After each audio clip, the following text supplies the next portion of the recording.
All you have to do is decide what to do with the time that is given to you. And like and subscribe. Hi everyone, welcome back to the channel. Welcome back to Sci-Fi and Romantasy fans. Today we are tackling our favorite movies of all times, Lord of the Rings. And welcome Lauren back to the channel as a series regular. She loves these movies too. Sorry I didn't come dressed up today. That's okay. That's fine. Lord of the Rings has an anti-modernity bent to it. You know, it's a wistful remembrance of an idealized medieval type world. It's this fantasy world that you could escape into, but it's also, the whole statement is, okay, we've got the good guys, which are in line with nature, and there's a natural order to things, and then you have the bad guys that go against the natural order, and are big on this military-industrial complex. Sometimes we just need a feel-good movie where the heroes win. The night Adam and I met, we agreed that these were the best movies ever made. We high-fived over that. 3 weeks later, we moved in with each other, and 6 months later, we were engaged. So, thank you, Peter Jackson. Peter Jackson did this. Okay. Told you to take out the garbage. This is the rule of law. How did Bilbo and then Frodo, they wrote an entire book with a quill? That to me was more of a nightmare than being chased by the ring wraiths. Like there would at least be like a couple of typos everywhere, you know, or there weren't typing. There's no, I don't know, scribos. Scribos. Speaking of published books, Adam, Lauren, and I all have novels for sale, link in the description. We used a computer. Who do you think you are, you f***ing hack? No ink on these hands. The Dark Lord Sauron forged in secret a master ring to control all others. And into this ring, he poured his cruelty, his malice, and his will to dominate all life. One ring to rule them all. But he was destroyed. Sauron was destroyed.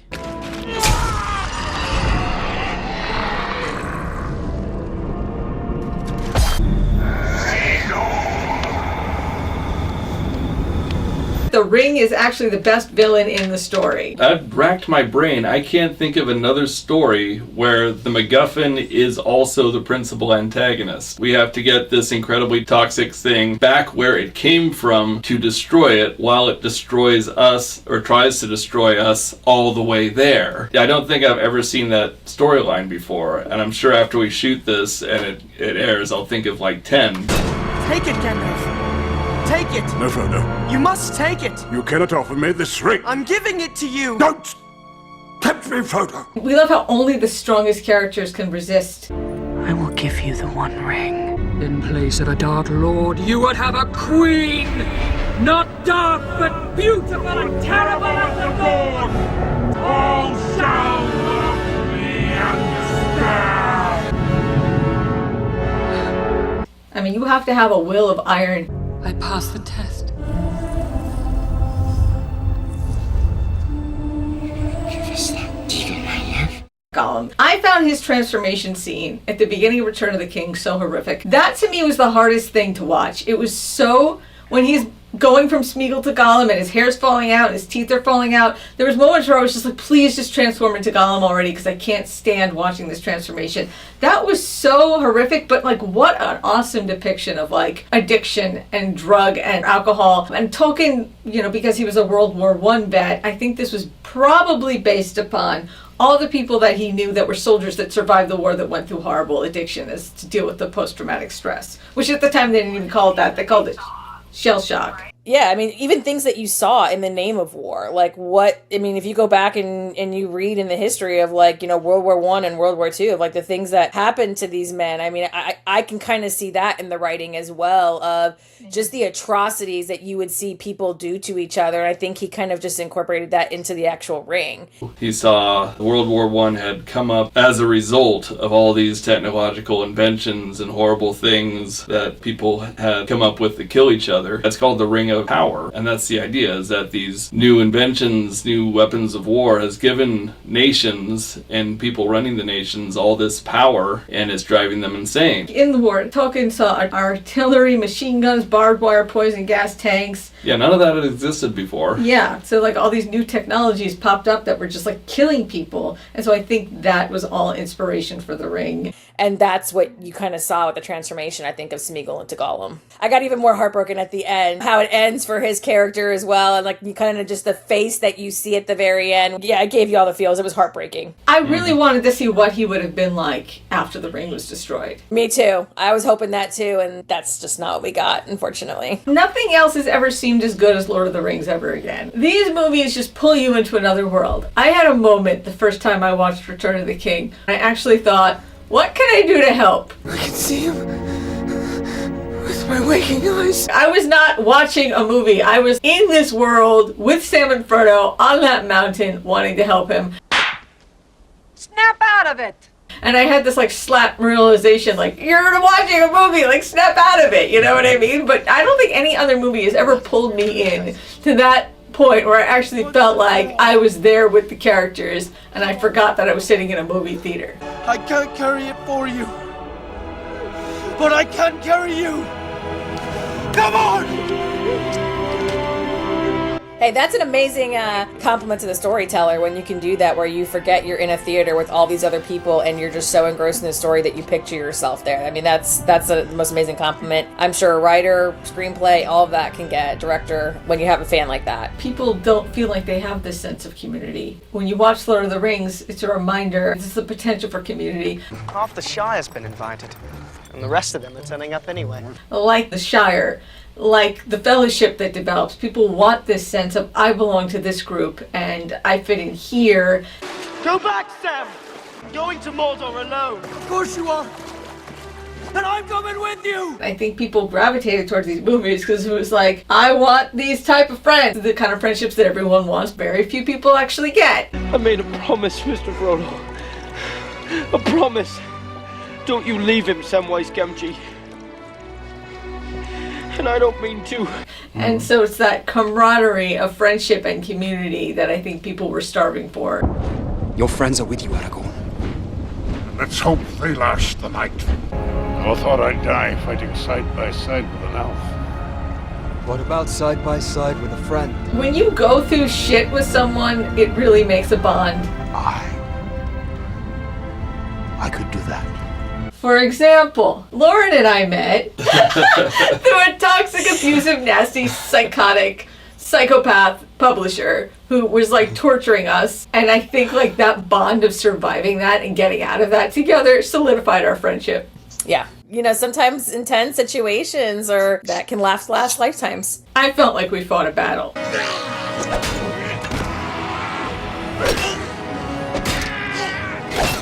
Yeah, we did. Now let's talk about Frodo and Sam because Lauren and I have conflicting opinions on this. We do. I know I'm gonna tick off a lot of Frodo Sam fans. So go ahead. I consider Frodo and Sam the heart of the film.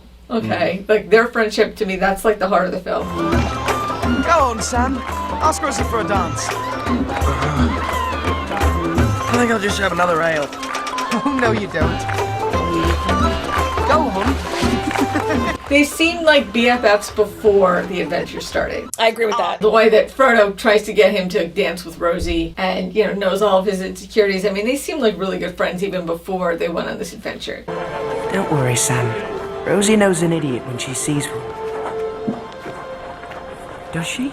I agree with you in the beginning. I mean, they had a great friendship, but like after a while, and look, I get it, disclaimer, I understand he had the ring, the ring was impacting him in some way, but after a while, Frodo really got on my nerves when it came to Sam. I mean, here's a guy that like, he will drown to have your back and come for you. Here. What about you? Oh no, I'm not hungry. At least he's not for lembas bread. He's willing to give up his food. He carries you unconscious, like all of these things. And I just felt like Frodo whined so much. Like he didn't give as much of a I'm your friend as Sam gave to him. You know what I mean? It was like he was willing to believe Gollum. And I get the ring again. I understand that that's in the back of the world. But considering how much the friendship was in the beginning, I guess I expected a little bit more from Frodo. And I just kind of felt like he was always snapping at Sam. And he was always just kind of really mean to him. And sometimes it really broke my heart for poor Sam. I'm going to play devil's advocate here. Sam, no! Frodo was there for Sam.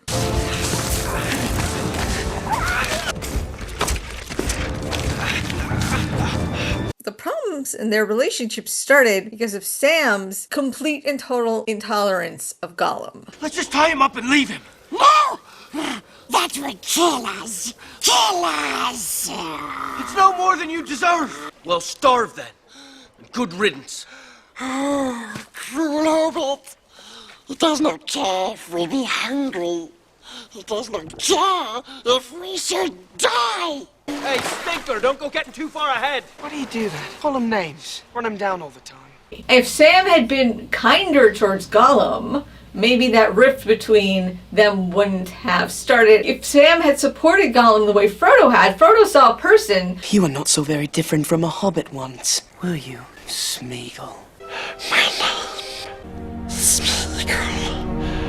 Frodo is being more lenient maybe towards Gollum because he understands the ring, but Sam isn't. Sam's just seeing what he's doing, and he's seeing that this creature is leading his best friend towards a path of doom. The precious will be ours.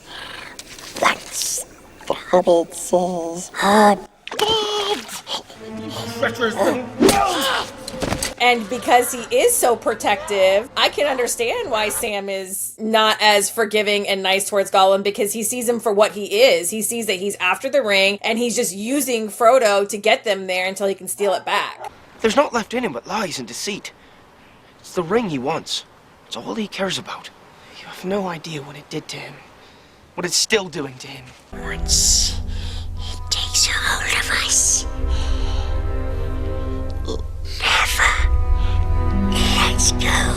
Frodo sees him as like, there but for the grace of God go I. I want to help him, Sam. Why? Because I have to believe he can come back. And he sees that if I can bring him back, maybe there's a chance that I won't completely lose myself to the ring too. Smeagol, more than Gollum, represents hope for Frodo, and Sam just doesn't see that. You can't save him, Mr. Frodo. What do you know about it? Nothing! And that's what causes the rift between them. Nobody was 100% in the right. Totally agree, yeah. Done. Supposed to stick it in the ground. It is in the ground. Outside. That was your idea. Merry Brandybuck and Peregrine Took. Why, you can drink the whole town dry. It was such a nice break to have their comedic timing coming from Sam and Frodo's more emotional and intense scenes. Come from that green dragon. I think Lord of the Rings is a masterclass on how to blend in the action, the horror, the sadness, and then the comedy. Lembas, elvish way bread. One small bite is enough to fill the stomach of a grown man. How many did you eat? 4.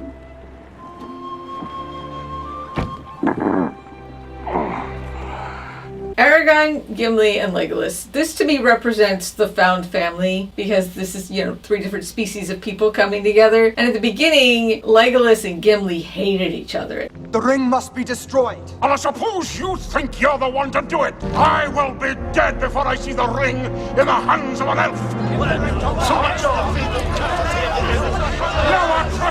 No, but you know what? I love how they're hated in the beginning, then turned into this really fun and cute competitiveness, like who has more kills. Final count, 42. 42? That's not bad for a pointy-eared elvish princeling. I myself am sitting pretty on 43. 43. He was already dead. He was twitching. He was twitching? Because he's got my axe embedded in his nervous system! I mean, Gimli ended up becoming one of my favorite characters next to Aragorn, and he was just so good. Give me your name, Horsemaster, and I shall give you mine. I would cut off your head, dwarf, if it stood but a little higher from the ground. Legolas's reaction to that, You would die before your stroke fell. and then Gimli's reaction to Legolas's reaction is just like, oh, when did we become such good friends? Okay, cool. Long has my father, the steward of Gondor, kept the forces of Mordor at bay. By the blood of our people are your lands kept safe. Boromir doesn't have as much screen time as the other principal characters because he's the first to... Of course, Sean Bean always has Sean to. Bean, always yeah. dies. They did a very pronounced character arc with his character. Oh yeah, his first initial reaction to meeting Aragorn. Aragorn. This is Isildur's heir. And heir to the throne of Gondor. Gondor has no king. Gondor needs no king. Once he realizes that he's Isildur's heir, his conditioning from his father kicks in. Word has reached my ears of this Aragorn, son of Arathorn, and I tell you now, I will not bow to this ranger from the north. Authority is not given to you to deny the return of the king, steward. Rule of Gondor is mine, and no others. But then, of course, he and Aragorn bond. I have seen the White City. Long ago. One day, our paths will lead us there. And the Tower Guard shall take up the call. The Lords of Gondor have returned. And you have that moment, as he's dying. I do not know what strength is in my blood, but I swear to you, I will not let the White City fall. Nor our people fail. Our people. I would have followed you, my brother. My captain. My king.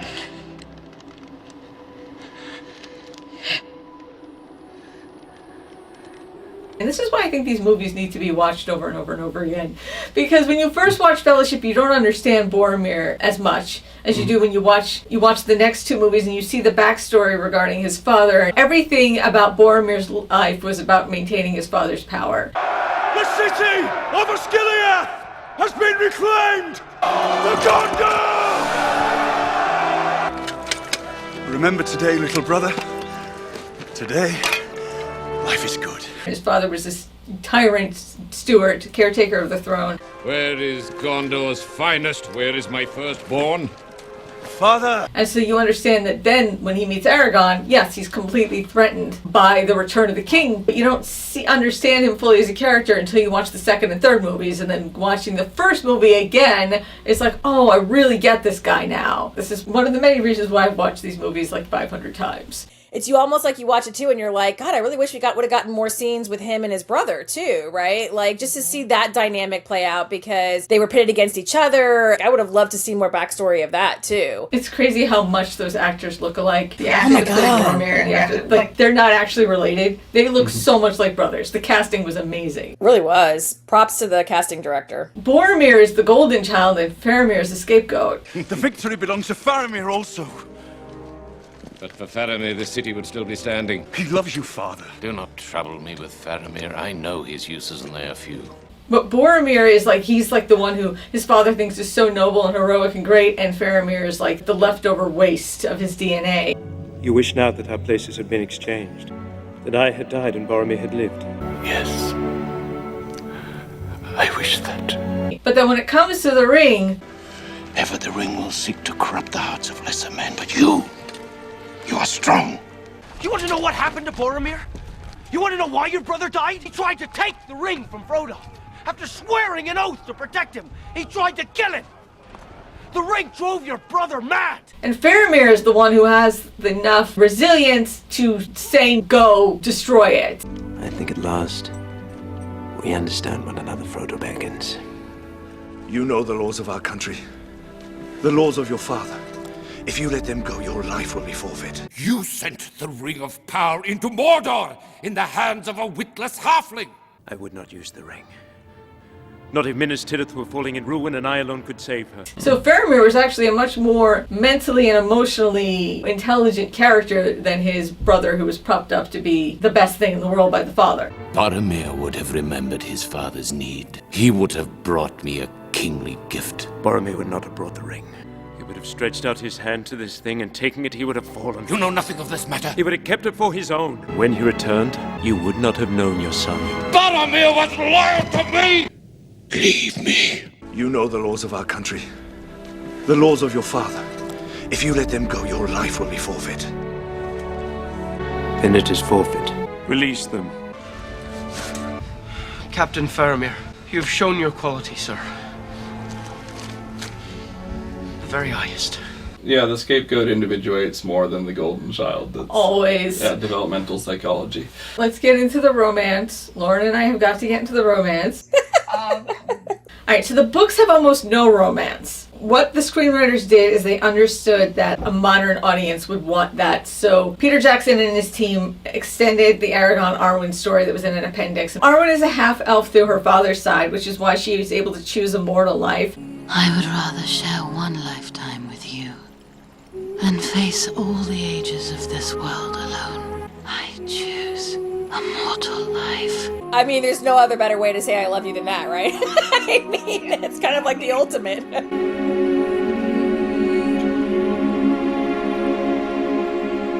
And he never pressured her to do that. Why are you saying this? I am mortal. You are elf-kind. It was a dream, Arwen. Which really shows like a good, healthy dynamic in their relationship. It's like, even if I'm not what's best for you, I want you to like live your most best successful life. That, I think, is true love.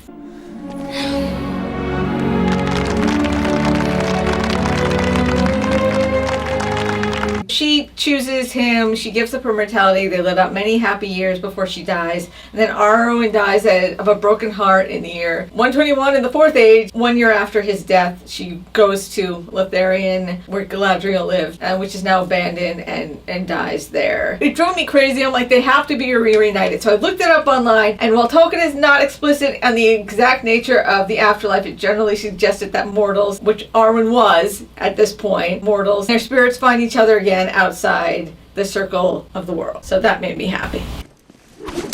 Aragorn and Éowyn. I didn't like her at first, and Lauren, you didn't like her at first either. Nope. I was kind of like, who is this sad puppy following him around? Like, girl, like, you could tell, like, it was like desperation. I'm like, I kind of just felt bad for her. I wanted to get in the movie screen and shake her and be like, just stop. She reminded me of Ginny Weasley. Yes. In like the early Harry Potters, where she's just so enamored with this guy, and you're acting like a little lovesick, like elementary or middle school girl.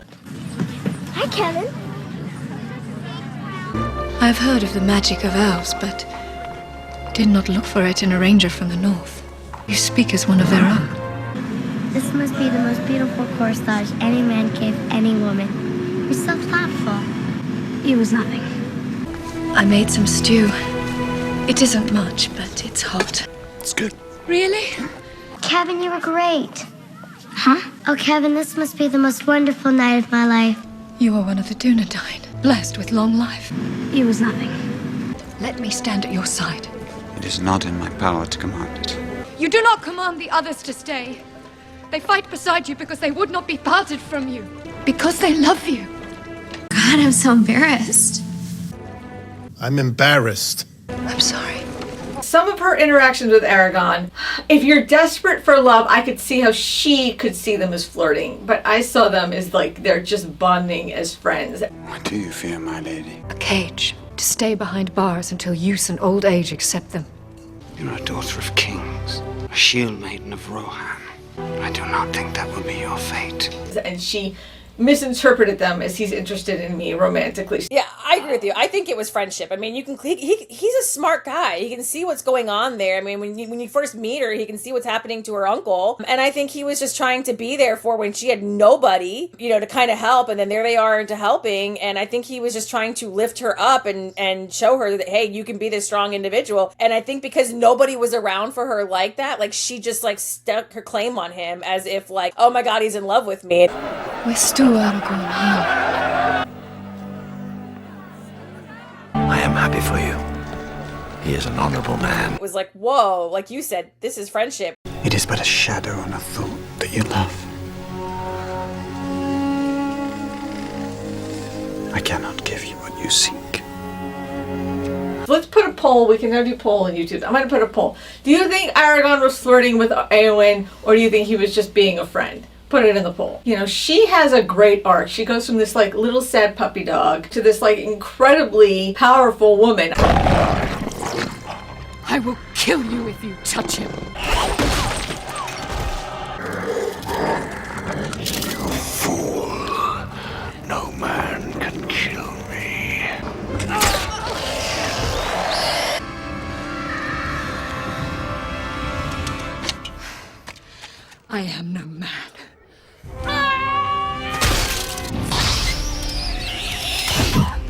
That scene was like the most iconic, badass, feminine moment on screen, on history. I love that scene. The people are to follow your rule in my stead. Take up my seat in the Golden Hall. Long may you defend Edoras. Her uncle dies and she takes over as Queen of Rohan, and I thought it was awesome. I thought her arc was awesome.